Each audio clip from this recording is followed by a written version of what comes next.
Bienvenidos y bienvenidas a una tertulia poética más aquí en Letras a Contraluz. Mi nombre es Ana Berta y el día de hoy nos sentimos muy honrados de contar con la presencia de una gran invitada de lujo. Ahorita que la conozcan bien, van a saber por qué lo digo. Ella es Mónica Brown. Nació en la Ciudad de México en 1965.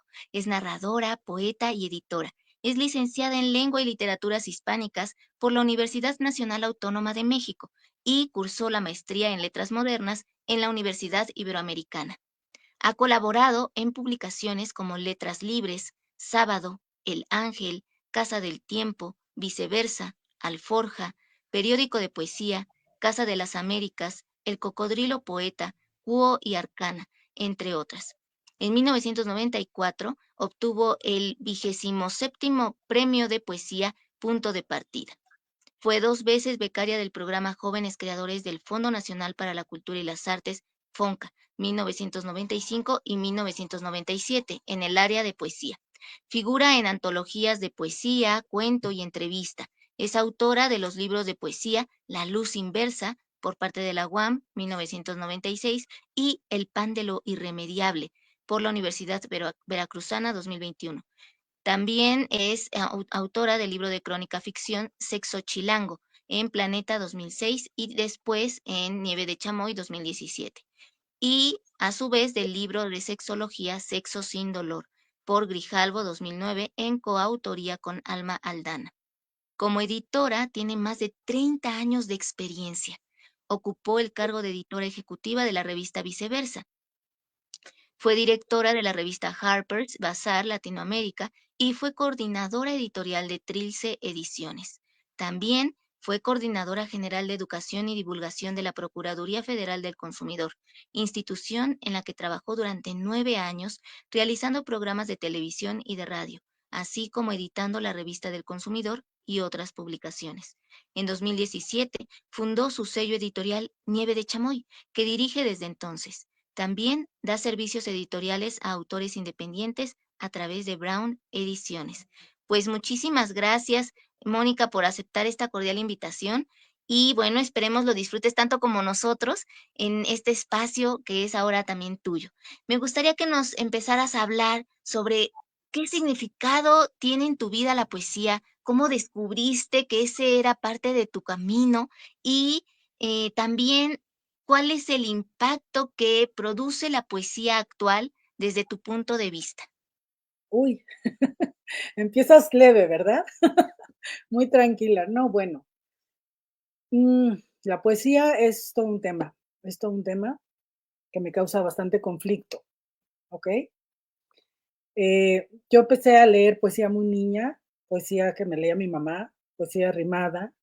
Me empecé a enamorar de la rima, de las palabras, del sonido, al leer y a releer y releer y releer, y el sonido me cautivaba así desde chiquita. Y realmente, bueno, empecé a querer escribir poesía por ahí de los 16 años, unos textos muy lamentables, como suelen ser los que escribe uno a esa edad, en la mayoría de los casos. Y luego entré a un taller de poesía que me cambió todo el panorama con José Luis Rivas, con Alberto Blanco. Era un taller que tenía Limba en la colonia Roma, no me acuerdo bien dónde estaba. Te estoy hablando de hace muchos años, décadas, ¿no?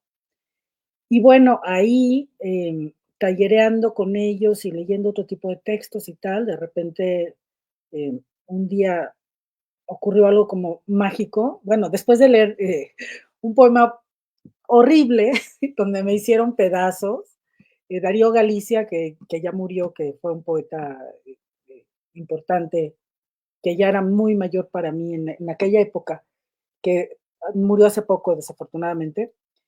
Él era un personaje muy especial y me dijo así con todo el desparpajo que lo caracterizaba, esto es lo más infinitamente cursi que he escuchado en mi vida.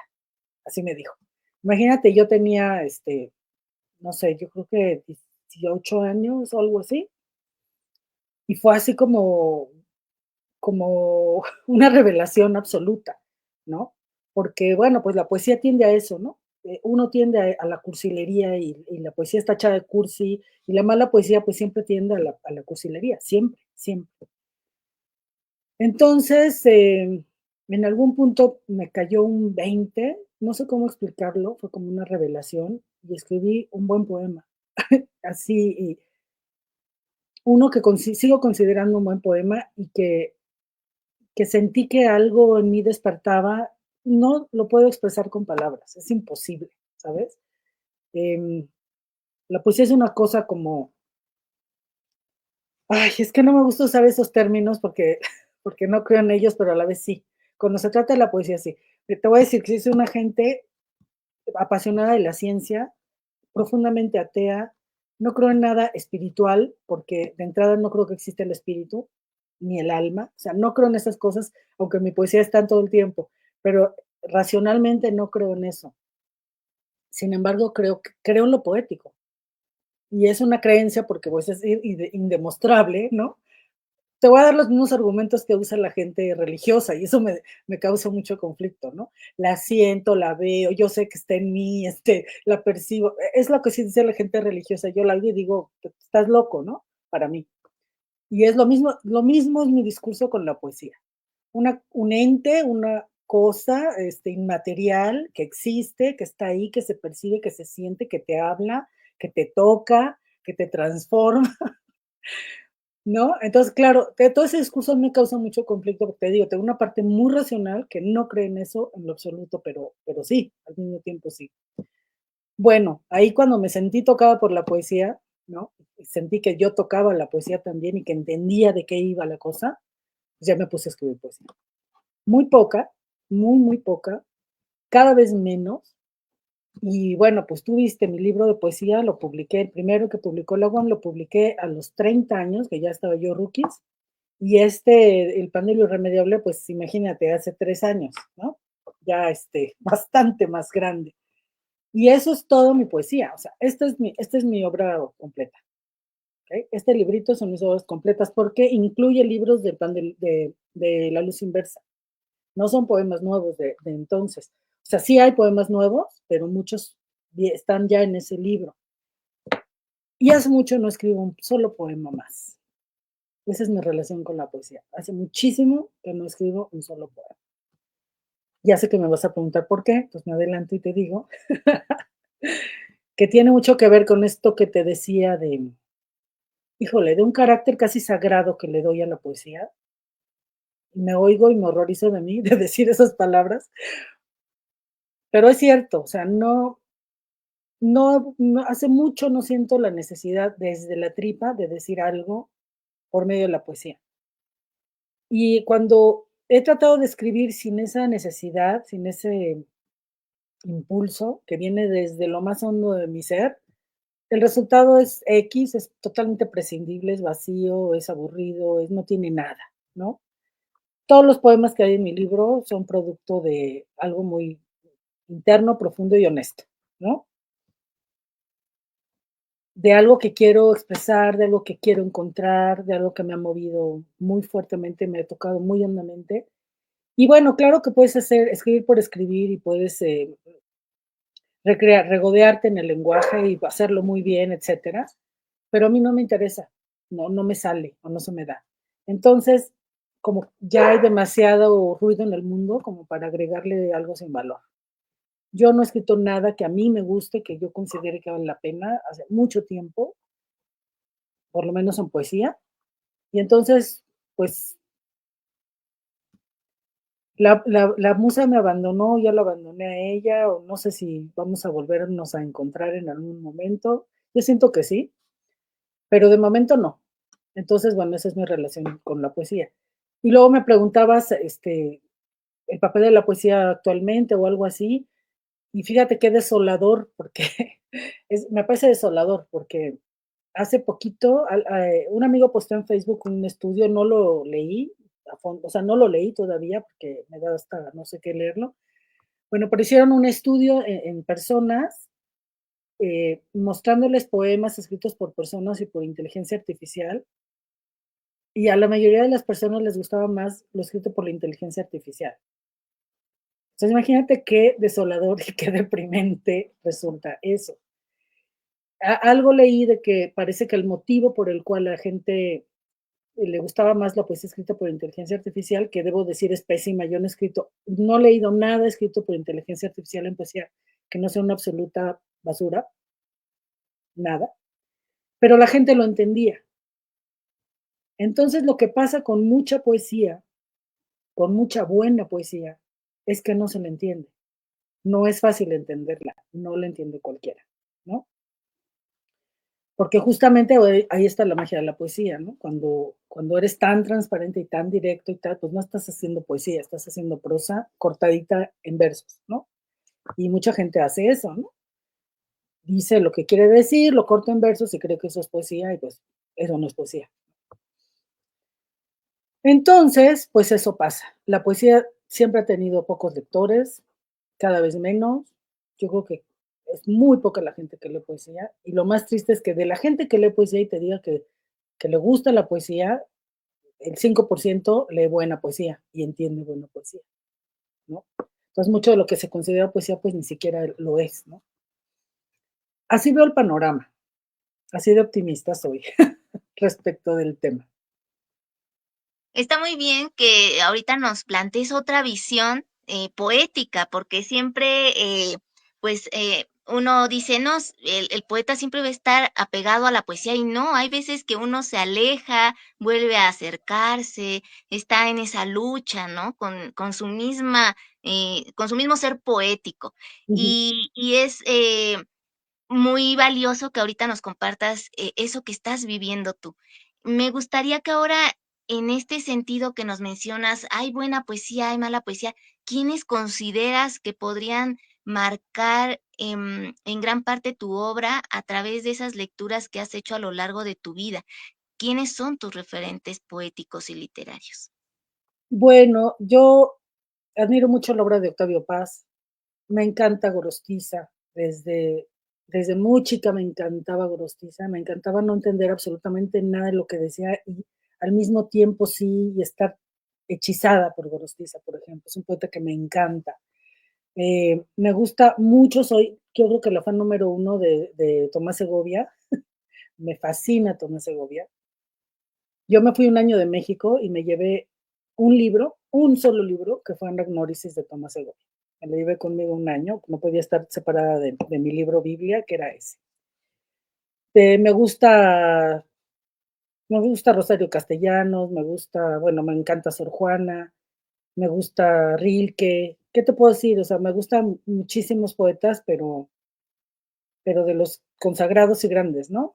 Difícilmente me identifico con poesía más contemporánea. Si me preguntas por mis contemporáneos, mejor no lo hagas. Me gusta mucho Jorge Fernández Granados, por ejemplo, pero, pero me gusta más como esa poesía como de principios de siglo, yo creo. Ujú, Nos estabas comentando que el primer poema que escribiste ya bien, bien, fue y todavía sigue siendo uno que, estimas muchísimo. ¿Nos ujú. lo podrías compartir? ¿Lo tienes a la mano? Pues, lo estimo, quizá no, bueno, híjole, no debía haber dicho eso, fíjate, porque ahorita me metí en un problema. Es un poema que escribí hace tantos años. mm, Y que siempre eso nos sirve para ver la evolución también del poeta, porque uno siempre está en constante transformación, con nuevas vivencias, nuevas formas de entender y ver el mundo. Entonces, todo eso va, mostrándose en la poesía, en todo lo que hacemos. Oye, no, creo que no lo incluí en mi libro, ¿eh? Fíjate Ay, nada no. más, no lo veo por aquí. Era un poema erótico Ajá. y no lo incluí en esta edición. Chispas. Ujú. Oh, Sí, de verdad que no lo hice. Me puse en plan de yo creo que me puse en plan de editora, fría y calculadora, y cuando lo volví a leer dije: no, oh. no lo voy". Bueno, si quieres, léenos otro que también, sea muy entrañable para ti. Ay, un poema entrañable para mí. Bueno, mm, es que todos son entrañables para mí. porque son tan poquitos que, y ves, si todavía me pongo a quitar este, poemas.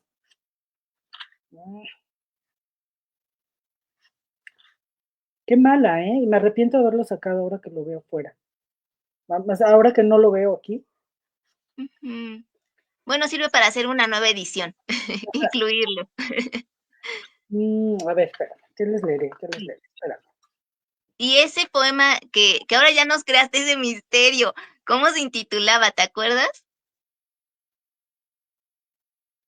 Híjole, Ahorita no viene, no, no, no viene a la memoria. no, ahorita no viene a mi memoria. No, no te Te estoy sí, hablando de hace sí, no te casi 40 preocupes. años, ¿ok? Sí. Em, ay, un poema entrañable para mí, caray, espérame. Me O pones uno en que tenga que ver con lo erótico, que también nos lo mencionaste en tu semblanza. bueno, okey, sí. Uno que, bueno, es con el que gané el punto de partida, uno de los que entraron al premio punto de partida, este, bueno, sí, que es erótico también, este. Se llama Llamarada y Selva, ¿okey? Va, 1.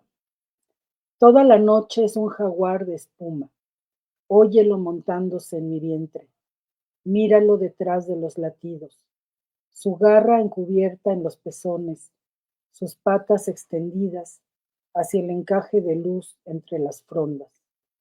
2. Le van creciendo flores a la noche, se parte la selva en dos mitades por el río, o son líquidas piernas, mansas tras la lengua. Ya vuelan las yemas de los dedos, son pájaros en desbandada los latidos. 3. Anda la serpiente con sus mil cinturas, su lengua irrepetible. Va levantando incendios como un árbol altísimo, copas encendidas para lamer la noche de la llama. Todo en la selva es fuego en tensa calma. Un vientre de mujer, la selva en llamarada. Les digo que es extraordinaria poeta. Yo cuando te escuché allá en Ceú dije: "Guau, ojalá acepte", de verdad. Muchas gracias por compartirnos este poema. Y pues empezamos intenso. Entonces vamos a continuar ahorita con estas preguntas y regresamos con otro poema porque no nos podemos quedar sin escuchar más de ti. ¿Qué Ok. significó para ti precisamente obtener el 27º premio de poesía Punto de Partida? En ese momento en el que a veces cada publicación pues representa algo muy significativo. Platícanos, por favor. No, pues una emoción muy grande y bueno, pues es o sea, uno no, yo creo que uno no se siente poeta hasta que no es reconocido por sus pares, ¿no? Porque tu tía, siempre te va a decir que eres maravillosa, aunque escribas lo peor, ¿no? Pero pues sí, es un mundito y el reconocimiento viene principalmente de tus pares, de aquellos a los que tú llamas poetas. Es un algo tan subjetivo, quién es poeta, quién no, quién es buen poeta, quién no lo es, ¿no? Y en ese momento yo sentí que entraba al club. Esa fue la sensación. Ahora, ¿qué experiencias nos puedes compartir de haber sido becaria del programa Jóvenes Creadores del FONCA en el área de poesía en 2 ocasiones? O sea, si de por sí ganar la primera ocasión no es sencillo, ahora 2 veces, platícanos, por favor, qué, qué aprendiste, qué pudiste también tú brindar a los demás a partir de tu experiencia como poeta y de tus lecturas, porque todo eso te va formando y te va construyendo también una ideología, un imaginario. Bueno, pues, haber sido becaria del FONCA fue maravilloso, ¿no? No sé cómo sea ahora, pero en ese entonces el encuentro, lo que tenía de increíble, más allá del dinero que está increíble que te paguen por escribir, pero el encuentro con los demás artistas y con tantas disciplinas diferentes y el diálogo que tienes con las otras disciplinas, ¿no? Eso es maravilloso, ¿no? Ver a tanta gente joven buscando quizá lo mismo, con lenguajes completamente diferentes y retroalimentándose. En, en el tiempo que tuve la beca, la coordinaba Anne Lecole, y ella tenía mucho interés en la, en la relación entre las distintas disciplinas. Fomentaba mucho eso, no sé ahora cómo sea, pero se fomentaba muchísimo. Entonces, por ejemplo, cuando yo tuve la beca, hubo un poema que si quieres ahorita lo leo, que, que le gustó, o sea, todos buscábamos como resonar con los demás y este poema le gustó a gente de danza y entonces montaron una coreografía con él y para mí ver traducido lo que yo había querido decir en ese otro lenguaje fue una experiencia súper enriquecedora y súper bonita, ¿no? Y, y pues eso, ¿no?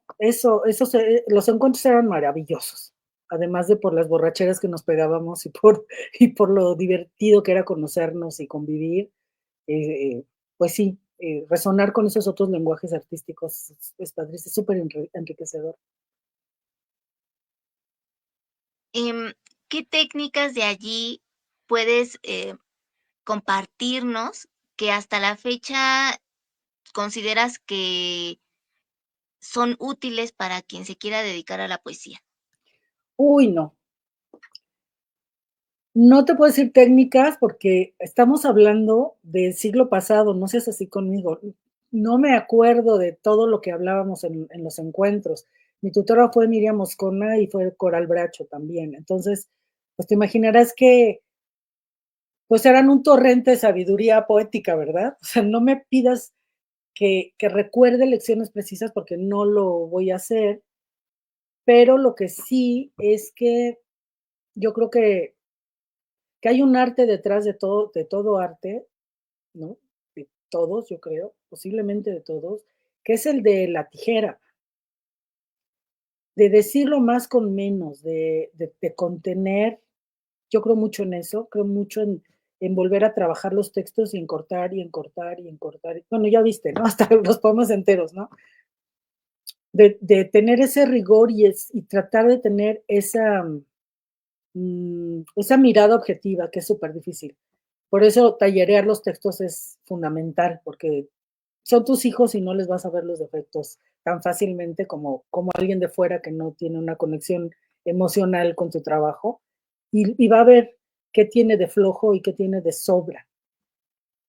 Yo creo que el arte de tomar distancia de lo que has hecho y de con objetividad tratar de pulirlo y pulirlo y pulirlo, aunque quede una cosita así, pero que valga, ¿no? Más que un torrente de cosas sin sentido. Y supongo que los demás hacen lo mismo, supongo que los demás pulen y pulen con una forma parecida, ¿no? En cine es clarísimo, ¿no? En la edición, pues es el arte de recortar y recortar y quitar y dejar lo esencial y dejar lo esencial. Yo supongo que muchos más hacen algo parecido. Y no ¿Nos sé, podrías? Sí, sí, pues no conceber, ¿no? Eso, es bien difícil, es bien difícil. Y luego lo lees y dices, bueno, pero yo creo que ya te suena que sí concediste o también tú como lector de tu propia obra, ya eres otra persona después de tantos años y igual ya no dirías lo mismo o de la misma forma, ¿no? ¿nos podrías compartir ese poema que, también estuvo presente en lo de esta beca que Sí, ganaste? este poema fue producto de un sueño, una pesadilla más bien, con un personaje cuyo nombre no diré, muy público y muy famoso, y no voy a decir quién es. Se llama Soñar las escaleras. Uno, el intestino de la angustia es la escalera, el laberinto ascendente donde suenan mis pasos. Alguien detrás afila su odio con la risa. Hacia ninguna parte corro. Nunca podrá alcanzarme el filo de esas manos. El edificio está vacío. Todo el edificio es de peldaños. He olvidado el nombre. Todas las risas son la misma risa.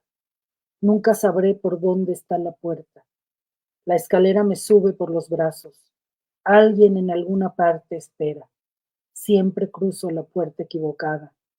Algo de mí olvidó el regreso. Afuera debe ser de día. Dicen que la quietud existe. Quisiera despertarme para siempre. ¿Dónde perdí las llaves de este sueño? ¿En qué punto detenerse? ¿Dónde la salida? 2. Esta vez hay un camino descendente, un tramo de escalera como un brazo, peldaños que se angostan. Arriba el camino de ninguna parte, el eterno retorno de la pesadilla. Esta vez he decidido detenerme. Al final de esa otra escalera, un muro, una mano que detiene la caída. Dicen que afuera está la calle. Yo solo quiero estar aquí sentada, que las risas se vayan a donde el laberinto. Yo solo puedo quedarme aquí y cerrar los ojos, no correr más, no soñar esto una vez más, solo quedarme quieta hasta que se despeje el sueño, lentamente recordar el camino de regreso. Dicen que en algún lugar está mi casa. Yo solo puedo creer que eso es cierto, entregar mi esperanza a la vigilia. Es un poema de amor. Está bueno, ¿no? Todavía me gusta, fíjate. Me dejaste sin palabras. Está muy, muy hermoso, la forma en cómo lo vas describiendo, todo lo que vas planteándonos allí. De por sí, el hecho de que la escalera, todo lo que representa la subida y la bajada, ¿no? Es muy simbólico en sí mismo. Em, Me gustaría que ahora, nos hables un poco de tu libro La luz inversa.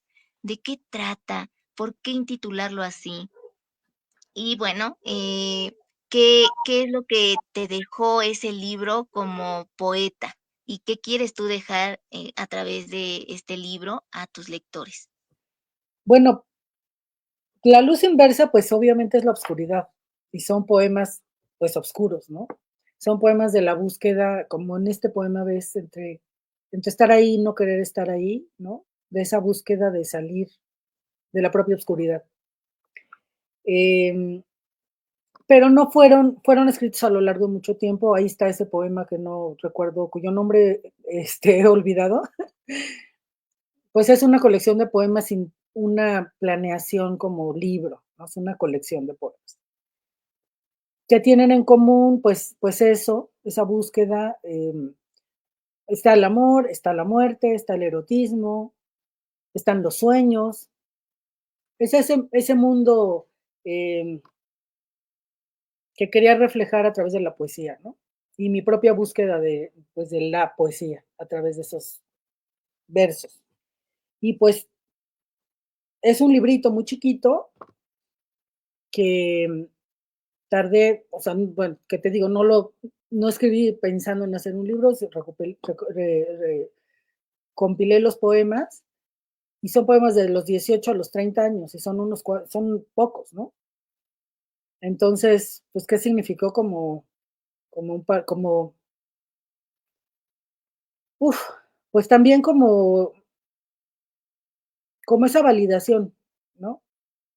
Porque te expones a los lectores, te expones a la crítica y dices, bueno, aquí está lo que he hecho, y pierdes el control porque además te pueden plagiar, los pueden representar, los va a leer quien sea, como, o sea, se van a apropiar bien o mal de tu trabajo, ¿no? Y a resignificarlo. Y eso es así como difícil, es como, bueno, yo veo ahora a la gente publicando con total desparpajo y queriendo publicar súper joven y una ansia por publicar. Yo tenía 30 años cuando salió mi libro, ¿no? Yo no entiendo esa compulsión por exhibirte, ¿no? Ya hablo como viejita, qué horror, qué horror.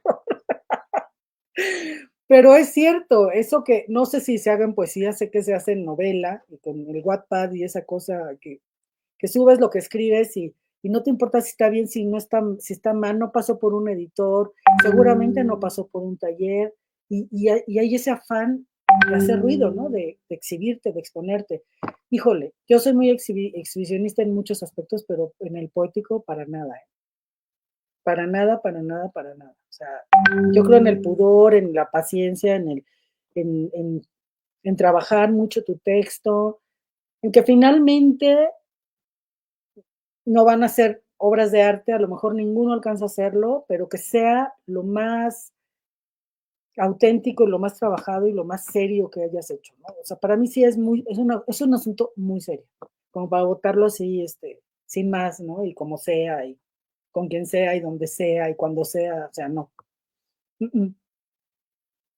Hay que tomarse uno su tiempo, madurar el estilo, también la voz propia, y ya entonces sí, desde ese pulir, cada uno de los textos, entonces, animarse a que alguien más lo lea y ya de ahí, publicar. Creo que eso es lo que uno puede hacer, para la calidad de su propio trabajo, ¿no? Sí, Em, Se respeta también a quienes se animan a hacerlo, pero, se recomienda que sí tomen los talleres, que sí se preparen, que estén en constante aprendizaje.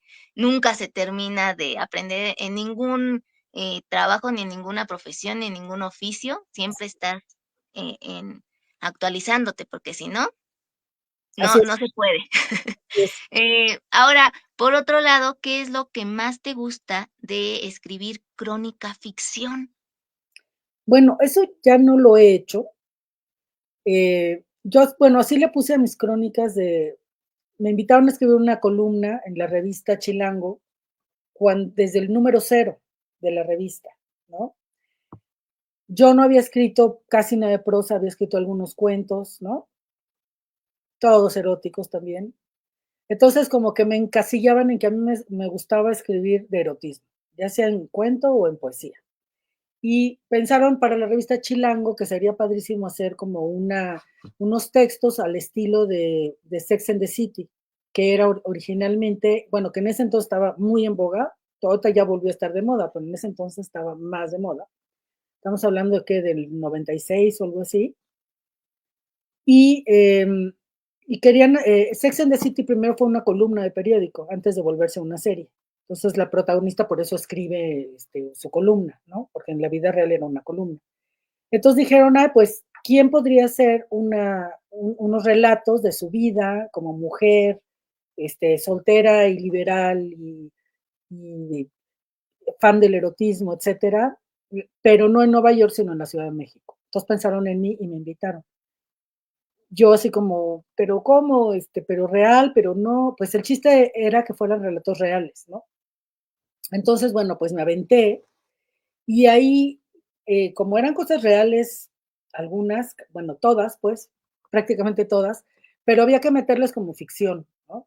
Y cuando hablar de hombres, parejas, exparejas, pretendientes, amigas, sus experiencias, tal, tenía que disfrazar algunas cosas. Entonces, meterle, por eso es crónica ficción, porque realmente sí contaba lo que pasaba, pero un poquito maquillado, ¿no? No era estrictamente una crónica. Pero sí lo era en el sentido de que conforme iba ocurriendo mi vida, yo iba haciendo las columnas. Entonces, eh, la experiencia fue muy padre porque a diferencia de lo que me pasa y me ha pasado siempre con la poesía, escribir esto me divertía. Yo con la poesía jamás me he divertido, sino que he sufrido muchísimo, ¿no? Me atormenta y ya sabes, ¿no? Y yo creo que ya a estas alturas de la vida ya estaba un poco aburrida de ese mood. Y escribir esto ligero y desparpajado y divertido fue muy padre. Y pasó algo muy padre también, que fue que empezaron a llegar cartas a la revista Chilango. Te estoy hablando de antes de que hubiera redes sociales, ¿ok? No había Facebook, no había blogs. Entonces la gente no soltaba sus cosas hacia el mundo tan libremente, no había micrófono en todas partes, ¿no? Eso no existía. Entonces yo al hacer estas crónicas, esos textos que claro que buscaba yo que literariamente fueran buenos, aunque no estaba haciendo literatura propiamente, pero trataba que estuvieran bien escritos, pero al mismo tiempo eran frescos y eran dinámicos y eran reales y eran de cosas que estaban pasando en ese momento y empezaron a recibir un montón de cartas y entonces empecé a tener lectores, cosa que como poeta no tenía y si tenía ni me enteraba, ¿no? Porque, ¿cuál es el tiraje de un libro de poesía en México? Mi libro de la UAM tiró 1000 ejemplares, que ahorita me parece un tiraje gigantesco. O sea, me parece así como, wow. Y se vendieron, lo cual es todavía más increíble, ¿no? No acabaron en la trituradora, se vendieron 1000 ejemplares de un libro de poesía. Es así como, ¿en serio? De veras, yo creo que ahorita el tiraje de un libro de poesía es de 200 a 300 ejemplares, no de 1000. Entonces, aquí empecé a tener lectores y llegaban cartas y me comentaban y me decían y me conocían y todavía hay gente, no tan joven, ¿no? Que dice: "Claro, tú eres la del", me ubican por la revista Chilango y por mi columna de Chilango. Entonces, esa experiencia de dialogar con el lector para mí fue así como, guau. Y además con el lector no especializado, ¿no? Con la gente normal, con la gente de la calle. Y que me dijeran que les gustaba y tal. Entonces, era muy gratificante. Y era un ejercicio bien interesante tener que entregar la columna de tantos caracteres mínimo, para tal fecha, rigurosamente, no podía llegar un día tarde, y tener como esa confianza, pues, oficio, ¿no? Esa confianza en que lo puedo hacer y me voy a sentar y lo voy a hacer sin faltar a la verdad y tener las antenitas paradas de lo que ocurría a mi alrededor para tener historias, en fin. Fue un ejercicio muy padre que hice por 7 años, imagínate. 7 años de columnas hice. ¿No tendrás una a la mano? No. Eh, bueno, el de Planeta no lo tengo aquí a la mano. Mi edición sí. No es porque yo no haya publicado. Planeta me publicó después de 3 años de columnas, Sí. publicó el libro, pero yo seguí escribiendo, escribí 4 años más. Entonces, cuando ya no tenía la columna y lancé mi propio sello, dije, pues, mis columnas se leían bastante bien, el libro se vendió bien también un tiraje de 5,000 ejemplares, no muchos más miles, pero se vendió. Entonces, yo decidí hacer mi edición en mi sello, pero que a diferencia de la de Planeta, sí tiene los 7 años, es la versión completa, ¿no? Tiene los 7 años de columna. Y también se vendió muy bien.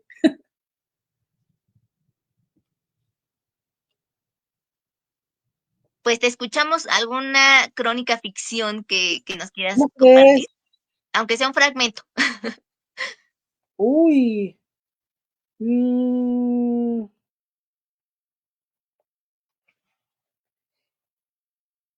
aunque sea un fragmento, ¿no? Porque Sí, sí, sí, porque luego son algo extensas, pero ahorita nada más para una probadita y ya quienes, no sé, todavía hay disponibles algunos libros, ¿los pueden conseguir contigo o, estás pensando más adelante sacar nuevas reimpresiones? este ¿Cómo? ya se agotó, pero está en impresión bajo demanda.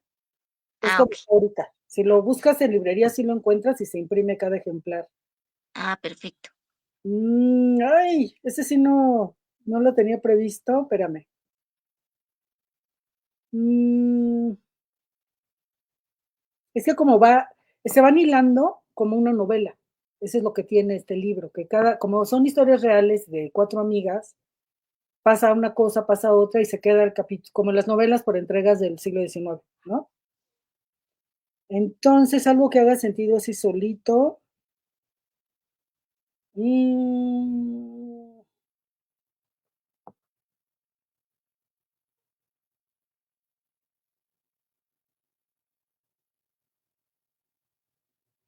O mm, si quieres la parte inicial del libro para que vean cómo inicia. bueno, es un libro que habla mucho de, em,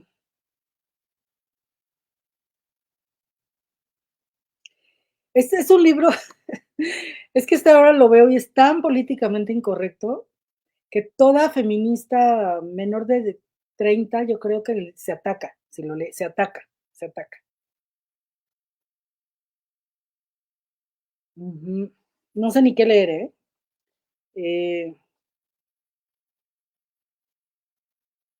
bueno, voy a leer un pedacito, una página, de una cosa tan políticamente incorrecta que se van a escandalizar todo el mundo. Y se llama La seducción del maltrato. Imagínate nada más. No, no, no, no, no. Bueno, a mí me van a linchar por estas cosas, me van a linchar.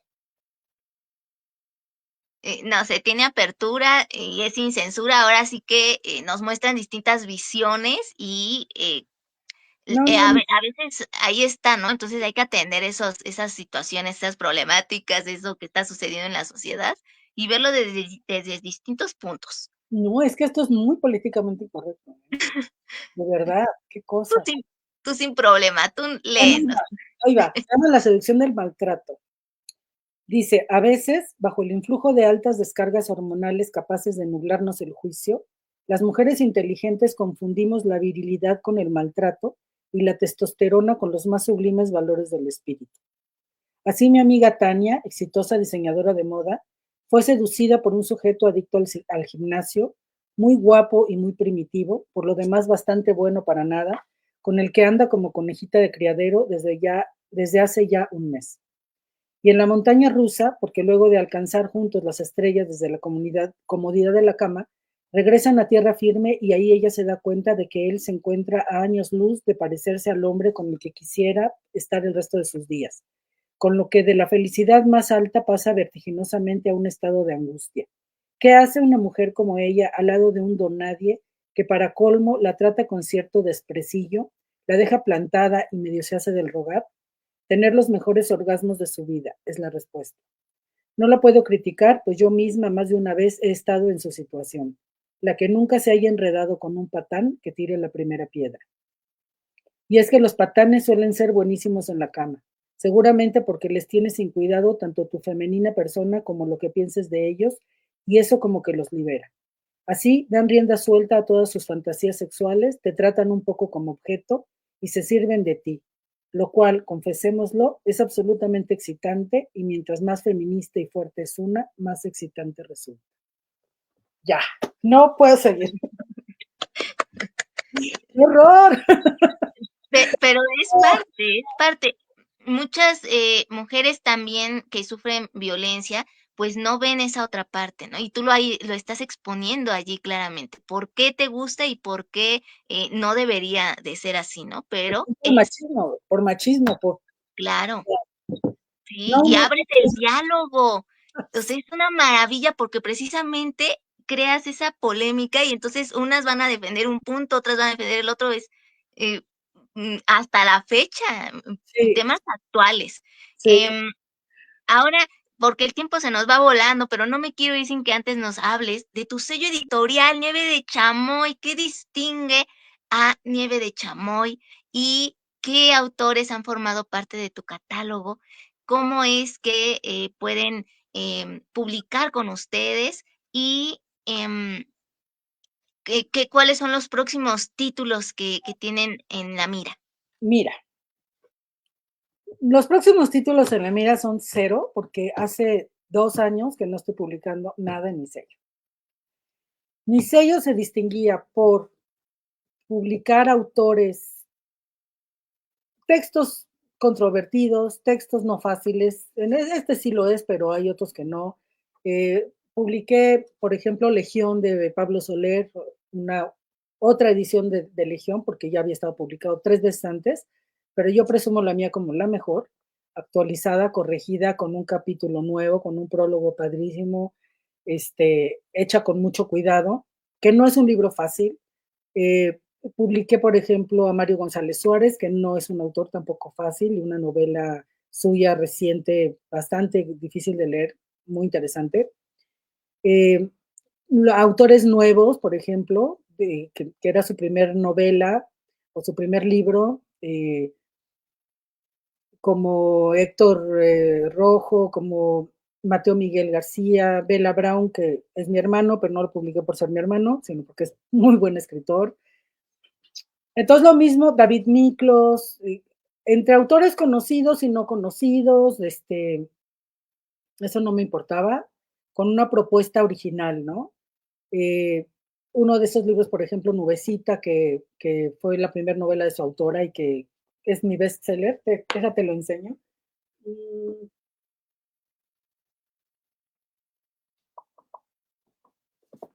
Esta novela, que es una belleza y que les recomiendo buscarla antes porque ya se está agotando y ya, ya sale de catálogo, bueno, ya sale la editorial, sale de circulación. Eh, Fue una apuesta por la buena literatura, por la no censura, por lo no políticamente correcto. Se me da una flojera a mí espantosa eso. Y pues iba dirigido a un público minoritario, ¿no? Entonces los tirajes eran pequeños y editar en México como independiente es una labor titánica donde pierdes dinero, donde dejas los ojos, la energía, la vida, y no me puedo dar el lujo, desgraciadamente, de dedicarme a mi sello, sino tengo que trabajar para vivir. Entonces, pues yo vivo de hacer ediciones para otros, ¿no? Y mucho tiempo, muchos años, combiné las 2 cosas, los libros que me pagaban para autores, que podían ser muy buenos libros o no tanto, libros que a mí me gustaran o que no me gustaran nada, eso no importaba. Eran libros donde el autor tenía que quedar contento porque paga por su edición, ¿no? Bueno, lo sigue haciendo. Y entonces tenía que combinar esa labor editorial de paga con la labor editorial de mi corazón, de mis autores, tradicional, donde había donde hay un contrato, donde hay cesión de derechos, donde hay pago de regalías, donde yo me encargo de distribuir. Y la verdad es que no pude ya con las dos cosas. Esa es la mera verdad. Y como a mí me gustan las cosas raras y así, los últimos libros fueron de ensayo, estos son los más recientes. Las obras completas de Juan Manuel Torres, un autor olvidadísimo, veracruzano, que nadie conoce prácticamente, solo algunos mayores de 60 o de 80. Y mira, es una edición súper bonita, donde rescatamos todo su trabajo. Y bueno, a mí me apasiona editar. Yo creo que más que escribir, me gusta editar, ¿no? Entonces, son libros de los que estoy muy orgullosa. Mira qué bonito, con su línea del tiempo y tal. Entonces sacamos este primer tomo con el apoyo de la Universidad Veracruzana, porque como te digo, yo soy pobre, pero ellos no. Ellos nos apoyaron para rescatar estas obras. Esta fue sus cuentos y relatos y luego hicimos sus traducciones y correspondencias, sobre todo con su gran amigo que fue Sergio Pitol. Y ahorita estamos preparando el tercer y último tomo, que es su cine y su novela. Él también fue cineasta, fue pareja de Meche Carreño, hizo algunas películas bastante interesantes en esa época, también bastante olvidadas, con guiones muy interesantes. Y estamos ahorita trabajando en esa edición. Y yo creo que con eso, hasta nuevo aviso, no hay nieve de chamoy, ¿eh? Seguramente, o sea, no voy a cerrar el sello oficialmente y seguramente sí publicaré, pero muy esporádicamente, porque sí es un trabajal enorme y no le puedo dedicar el tiempo que quisiera. Sí, ojalá que sí continúen. Y bueno, también me gustaría que nos pudieras hablar de esta parte de ser editora. ¿Qué es lo más fascinante y lo más desafiante que te encontraste en ese camino? Bueno, ser editora para mí es lo máximo.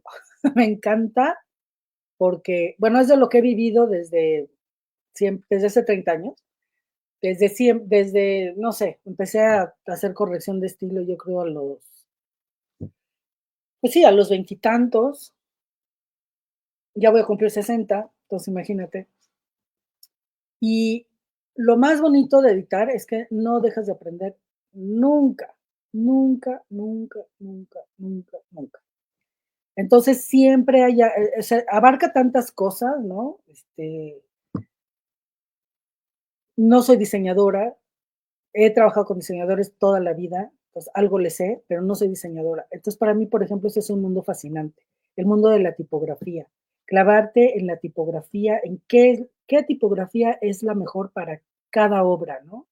Así como mi diseñador, porque yo no hago las portadas de los libros, porque no soy diseñadora, me aventuro al diseño de interiores, pero no a los forros. Y él lee cada obra y hace la portada ideal para esa obra, ¿no? Entonces, eso a mí todo eso me resulta fascinante.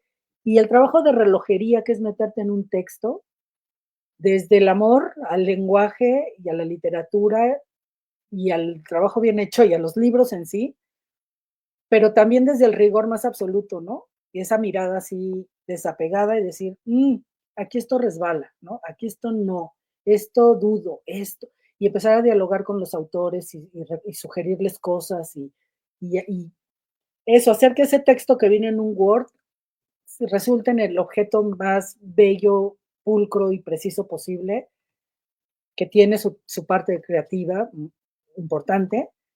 Ese trabajo me parece fascinante, o sea, no me imagino haciendo otra cosa. Y eso que siempre estás aprendiendo, ¿no? Y ahorita, por ejemplo, con la inteligencia artificial. O sea, ya crees que tienes 30 años en esto, ya, ¿no? Ya sabes todo y llega la inteligencia artificial y dices, bueno, ¿voy a usarla o no voy a usarla? ¿Cómo voy a usarla? ¿Qué tanto la voy a usar? ¿Para qué la voy a usar? Y eso está ocurriendo ahorita, ¿no? Ahorita, ahorita, ahorita.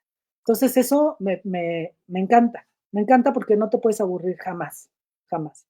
Y bueno, y lo que más me gusta es ver a un autor emocionado y feliz con su libro, ¿no? Ese es una satisfacción enorme, ¿no?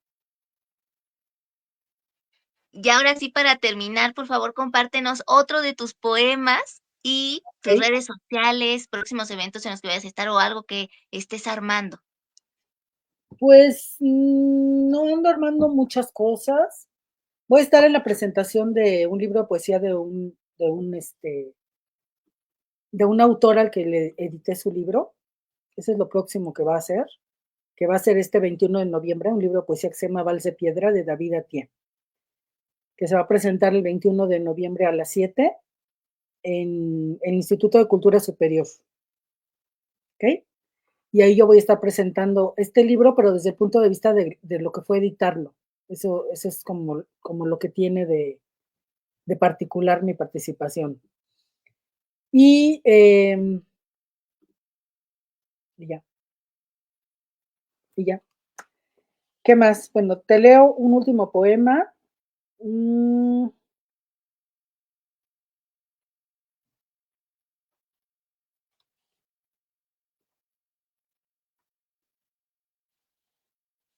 bueno, este poema, que se llama Estancia en Nueva York. Nos topamos de frente con la mujer más hermosa del mundo y quedamos sin palabras. Una mujer de madera suavísima, una mujer sin sombra. Blancos sus ojos y los ojos de corales atados a su pie firme y esbelto como un árbol. Una mujer de labios imposibles para no ser besados jamás. Sus ojos andaban perdidos en la tela. Ah, su breve respiración, sus ojos perfectos. El color de su piel, susurramos. Es una diosa, me dijiste. Y la hermosura estaba en tu mirada. Besé tus ojos llenos para siempre de ocres y naranjas. Toda la sangre de África llenó con su rumor nuestros oídos. Con esa mujer hubiera podido contemplarte, abrir para ti sus piernas y su boca, sin más ruido que el de sus huesos blandamente tendidos en la cama, verte penetrarla con lentitud de paloma que cae en un inverso nacimiento. Ni lo imagines, dijiste como quien escucha una blasfemia. Esa noche nos amamos como dos bestias fugaces.